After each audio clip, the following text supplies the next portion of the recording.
Welcome home to your new place. It's got plenty of space, and I get it's not the same as what you've known, but welcome home, you'll be okay.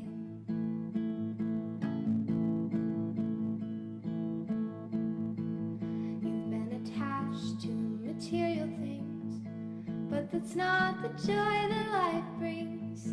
You've got your family and your friends, and in the end, that's all you need.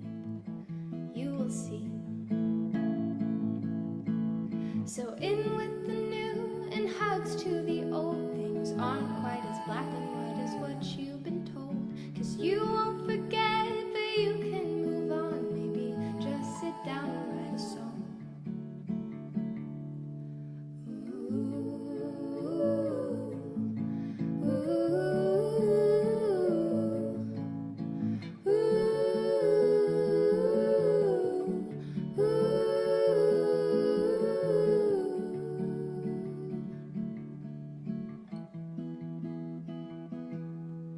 You've got so much on your mind. Take a breath, it will be fine. Change isn't easy, but it's worth it when you're done. So come out into the sun.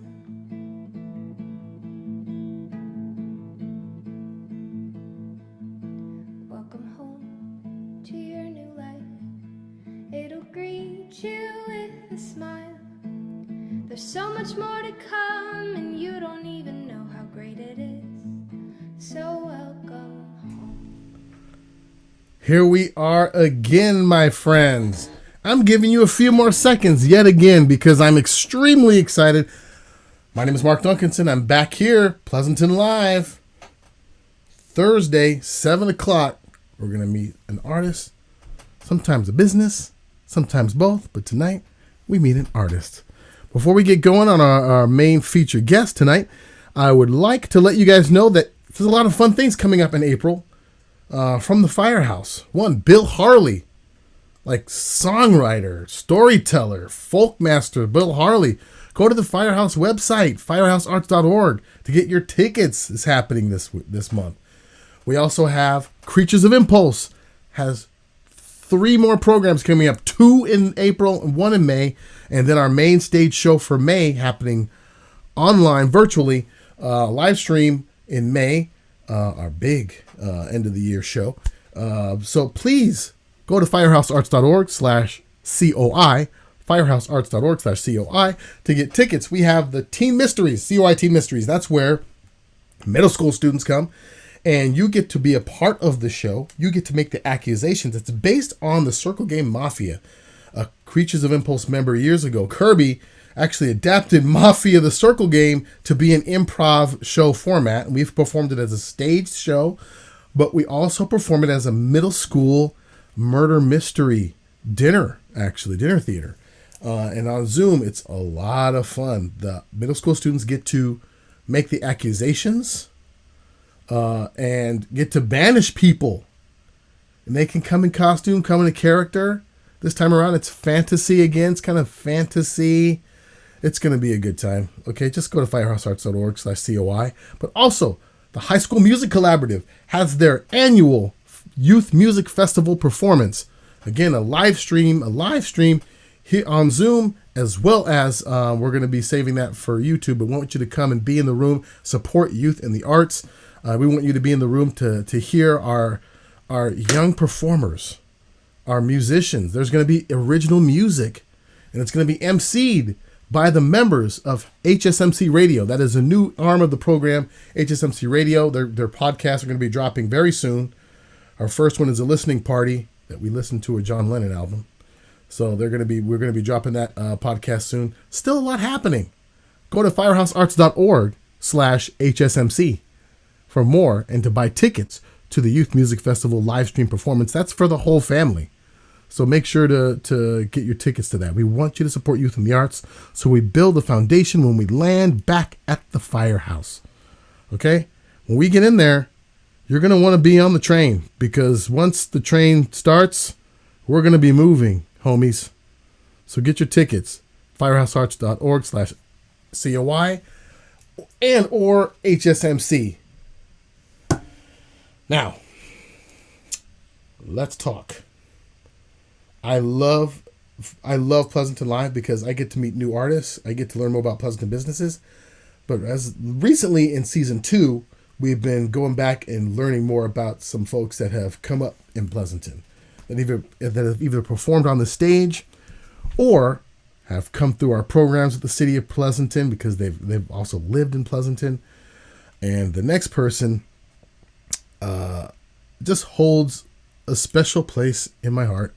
And it'll be no surprise that there are many people from California to New York and Chicago and all points, north, south, east, and west, that feel the same way I do. Because if you meet this family, her family, but also her, you're going to be like, I'm in. Like, that's all I needed in my life was a Brillhart. That's all I needed. And then when you have all of them in your life, then your life is complete. Like, you're set. First time I met her was auditions for Creatures of Impulse when she was just out of 8th grade. Like, I think it was summer. She may have actually still been in 8th grade and auditioning for the next season. Now she's making things happen in Southern California. And like just watching her path is beautiful. Ladies and gentlemen, please welcome Lucille Brillhart. Hi. Lucille. Thank you for making the time, because I know you are a busy woman these days. I know you're busy. I'm so thrilled this is happening. You have no idea. This is the perfect week. Oh, great. Oh, that's great. Yeah. Fantastic. See, this is what happens when you meet a Brillhart, is all the stars and planets align. That's awesome. That's great. So let's work our way backwards, knowing that there are certain things you cannot share with us because you're in the industry, which we're perfectly fine with. There are things, even if I push the issue, I understand you have integrity and professionalism. So I'm not even going to try to push. I signed an NDA. Ooh, that's when you know you've made it. When you've signed a non-disclosure agreement. Oh, that's it. You know you're on the right path. Mm-hmm. So let's work our way backwards. Tell us what you can about what you're doing now.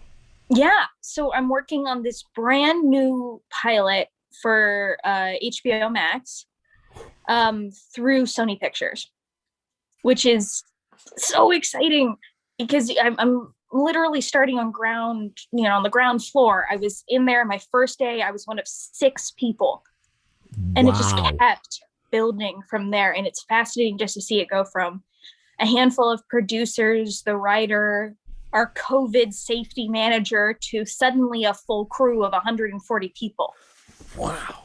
Mm-hmm. How many times during this process, from the very beginning when you sat in that room with 6 people to now, how many times have you said in your head, oh my gosh, this is happening? Every day. Because you have to understand, I'm on the Sony lot right now, and it looks like the Sony lot looks like downtown Main Street in Disneyland. Like the architecture is the same, and so I'm walking around and I'm like, I'm working at Disneyland. Oh my. I mean, there were days where I would just, because I'd be the last person in the office, and I'm coming home at night, it's 10 o'clock at night, and I'm walking through like the lot that's just kind of lit at night, and I'm just like straight up walking in circles going, this is so pretty. This is where I am, and this is what I do every day. That is so cool. You're actually living parts of an HBO Max series. That's what you're doing. You're living your own series. I am a family-friendly Carrie Bradshaw. This is what I'm doing right now. That's fantastic. So what kind of other jobs have you had leading up to this project?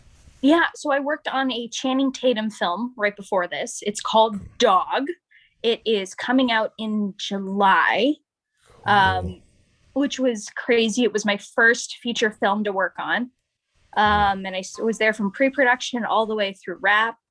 And then before that, I was a reader for the Austin Film Festival. So I was one of the first round of judges that decided whether or not scripts would make it to the end. Wow. I've worked for MGM, Sony Pictures, the USA Channel, Sci-Fi. I've worked for George Clooney. Um, I've had 11 different internships over my 6 years of school. And by the way, let's just remind folks, this is a you're living a dream. This is a goal that you've had for a while, right? So Oh, yeah. I must have been talking about this for years. I was like, I'm going to film school and this is what I'm doing. Yes. I mean, and what's great is people often they think I'm gonna be in the business, and a lot of people think it's gonna be this. It's just smooth. Everything is hunky dory. It's fantastic, but it's work. It's actual work. It's so much work. I mean, on last Thursday, I got to the office at 5:45 in the morning, and I left after midnight. That's why I was like, this week is amazing. I've been working 9 to 5 since we're in wrap. You know, I'm not worried about production or something going wrong on the shoot that I have to troubleshoot right on the fly. I mean, and just getting to the point and getting where I am in the office, I have to be good at, tiny little things before they start trusting me with the bigger things too. That is an excellent thing to mention too, is no matter what your goal is, no matter what industry you want to go into, it is about, I forget his name. I want to think his last name is Iovine. He was in the music business. I heard an interview. I forget. I think it's Jerry Iovine, Jeffrey. If you know and you're listening, Dustin Miller, I see that you're here.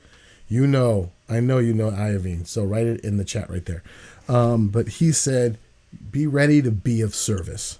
Yes. Be ready to be of service. Be ready to do the work. Be available so that you can learn the bits and pieces of your business. Even if you're not going to be a director. Yeah. You want to learn what the producer does. You want to know what every single person on the set does. Yes. So that you know how to speak the language and you're aware of what this business is. What are those things that you didn't think that you would have to learn and know about this business? Chapter 1. No. Chapter 1. Well, if you you don't know how much things are going to cost. And so I went to school to be a TV writer. That's what I got my master's degree in. And so when I'm in film school, they're like, write whatever you want. We'll make it happen for you. It'll be amazing. And now I'm on set and they're like, what do you mean you want lightning to strike? Do you know how much it costs for lightning to strike? But I can make lightning strike on YouTube. No. No. What are we going to do? Either get a green screen or are we going to get a light? And there's a special light and now we want rain. You want rain on set? It's March in LA. I mean, it's all of these things that you don't even think about. But now that I'm in the office and I'm hearing people yell about the numbers of, what do you mean we're 10 grand over? I'm like, okay, not riding in lightning, check. Got it. Yeah, you just learn little things. Yeah, that's really good to know. It's like, it sounds like in television and film, it was a lot like remodeling your house. We have a vision. This is exactly how much it's going to cost and how long it's going to take. And then it's like, it's going to take longer and take more money? Okay. That's why we have contingencies. Yeah. See, you're mentioning all the stuff that I love, like talking this kind of stuff, because when people don't really, and again, it's in any industry, you don't really know what it is until you're there. Yes. Which is kind of the adventure part of it, right? It's like, oh, whoa, let me take some notes. Whoa. But also it's the, whoa, okay, they didn't teach me that. No. Film school did not prepare me for this. Right.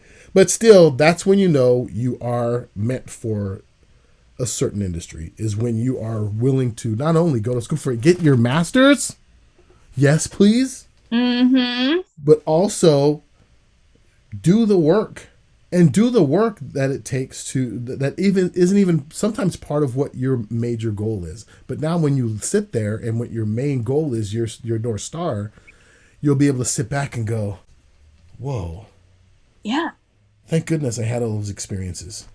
Yes. And that's a really great way, because that's kind of how I try to frame it. Because even when I'm really stressed, if my boss comes up to me and says, hey, have you done X before?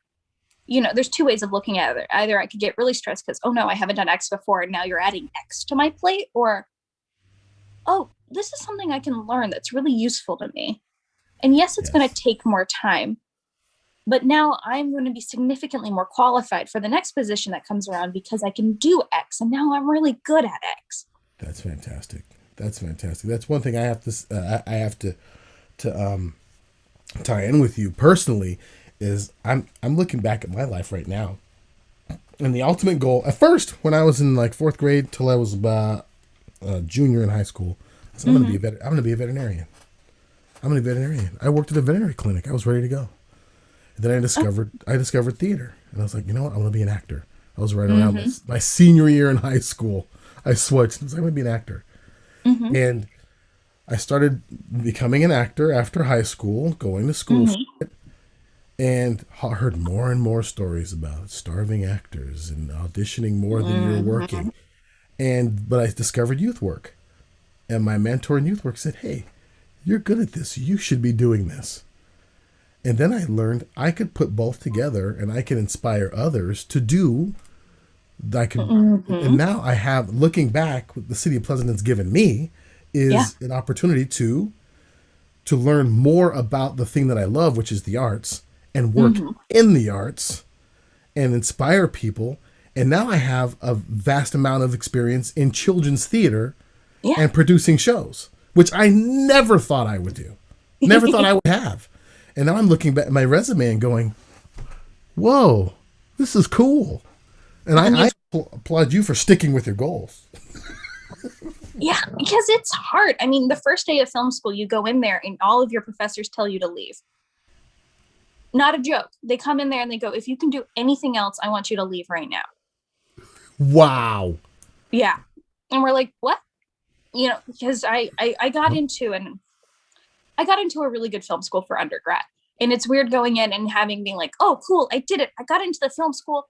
I'm going to have a great career. My life's going to be awesome. And then have all of them going, it's going to suck and you're going to hate it. I mean, what? What do you mean? I'm looking through my book of inspirational quotes, and that's not in there. Yeah, I don't think Tarantino said that. Oh, man. So I have a very selfish question to ask, and it's selfish as a City of Pleasanton employee. Yeah. Is there anything that you can kind of pick from your experience in being either a City of Pleasanton participant or staff person? Which, by the way, Lucille was a City of Pleasanton staff person, like the second director for our playwrights, but also many other things that you've helped us with. What is there anything you can pick that may have contributed? That's a very loaded question, and I don't have a list here. I've got an answer off the top of my head. Oh, there was something we did. I forget what year it was. I think it was my last year of Creatures, where we were workshopping the Nightmare Show. Right. And there was an idea that came out of the Nightmare Show that stuck with me for years. And I was like, I need to write this. Cut to 2 different pilot classes. And 6 years later, I wrote a pilot, and it recently made it to the quarterfinals of a pretty big screenwriting competition. Wow. Because of an idea that came out of a Creatures rehearsal when I was 17 years old. Fantastic. That's so cool to hear. And it became my big ticket script item that I was pitching. When I graduated from my master's program, they bring you in front of a bunch of managers and producers, and they're like, sell yourself. And I'm like, this is my idea. And this is why you should represent me. And it got to the point where a friend of mine came up to me later and he said, listen, my manager just came up to me and said that you had the best idea that she heard all day. All right.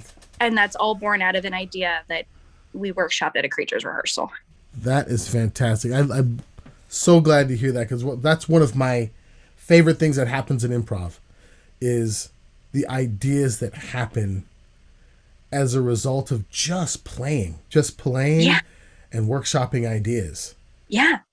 And being able to use that part of your brain to go, anything can happen, go. Let's see what can stick. And that idea stuck with you is so cool. And that it carried weight, in your future. That's really cool. Years. Yeah. That's fantastic. I can tell you your first audition for Creatures of Impulse at the Cultural Arts Building. Oh, wow. At the Cultural Arts Building near the pool on Black Avenue.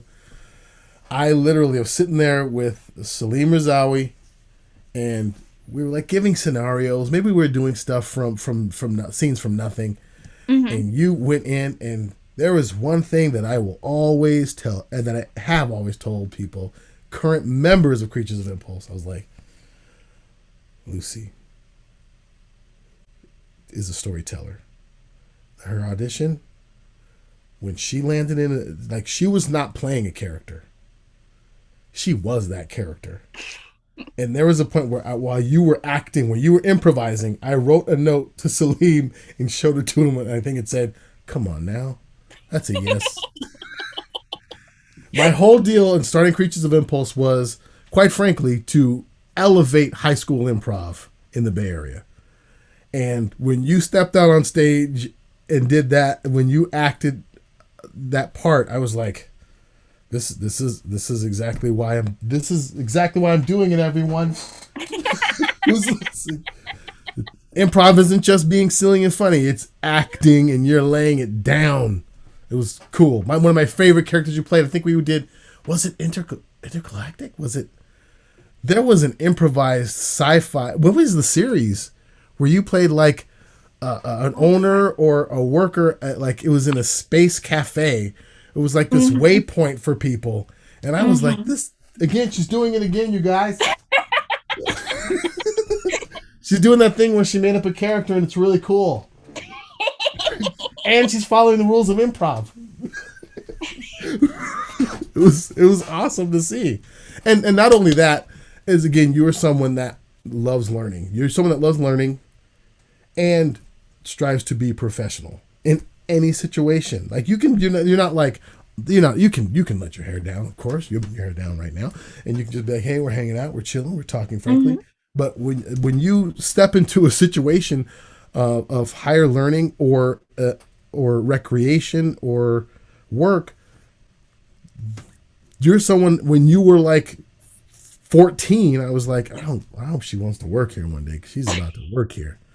Because you, even off stage and on stage, you're like, this is someone that you want on stage. And that's another thing that people should know about business is you want to represent yourself that way. You want to let people know that you want to have a great reputation.